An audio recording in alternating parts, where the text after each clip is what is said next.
वल्लाही अगर आप लोगों की जिंदगियां ऐसे गुजर रही हैं तो आप लोग मरने के बाद सर पकड़ के बैठने वाले हैं। अल्लाह फरमा रहा है कि कु अनफुसकुम, अपने आप को बचाओ, व अहलीकुम नारा, और अपने घर वालों को भी बचाओ उस आग से, वक़ूदुहन नास वल हिजारा, कि जिसका ईंधन इंसान और पत्थर होंगे। लेकिन अनफॉर्चुनेटली अल्लाह रब्बुल इज़्ज़त के अल्फाज हमारे दिलों को टच नहीं करते। हम एक कान से सुनते हैं लेकिन दूसरे कान से निकाल देते हैं, वो बात दिल तक नहीं जाती। और इस कंडीशन का जो सबसे बड़ा फायदा उठा रहा है वो नफ्स और शैतान उठा रहा है, कि शैतान ने हमें दुनिया के हवाले कर दिया और नफ्स ने हमारे लिए दुनिया को जरूरी बना दिया। तो दुनिया में जो भी दुनिया की आवाज लगाएगा हम उसके पीछे भागेंगे। जहाँ भी लज्जत दिखाई देगी, जहाँ भी फायदा और सुकून दिखाई देगा, हलाल हराम की परवाह किए बगैर उस तरफ हमारे कदम बढ़ना शुरू हो जाएंगे। वैसे हैरानगी की बात यह है कि आज तक हमने इस चीज को एक्सेप्ट तक नहीं किया कि अल्लाह हमारे रहबर है, हमारे मोहसिन है। अगर कोई हमें नुकसान से बचाए तो हम उसको कहते हैं thank you ji, thank you so much, आपकी वजह से मैं इतने बड़े नुकसान से बच गया।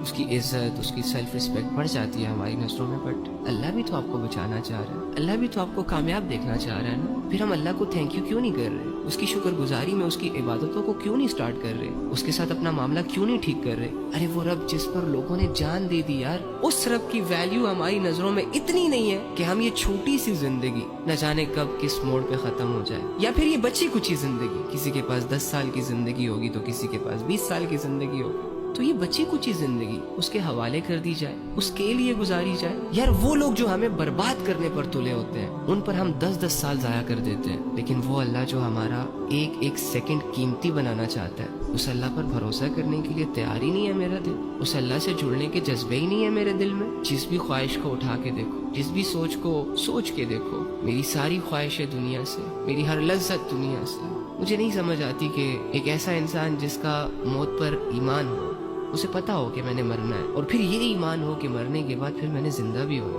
वो कैसे अल्लाह को भूल जाता है। और आज का मुसलमान भी बड़ा अजीब है यार, अल्लाह का नाम ले लेकर लोगों को धोखे दे रहा है। अपनी दुनिया बनाने की खातिर, अपने घर वालों को पालने पोसने की खातिर हजार नौजवानों की जिंदगियों को, हजार लोगों की जिंदगियों को गुमराहियों और अंधेरों में धकेल देता है। प्लीज मेरे भाई, प्लीज मेरी बहन, मरने से पहले पहले सोच लेना कि तुम मरने के लिए तैयार भी हो कि नहीं। लोगों से मिलने पर तो बड़ी तैयारियां चल रही होती हैं हमारी, लेकिन क्या हम अपने रब से मिलने के लिए तैयार है कि नहीं, ये भी हमने सोचना है।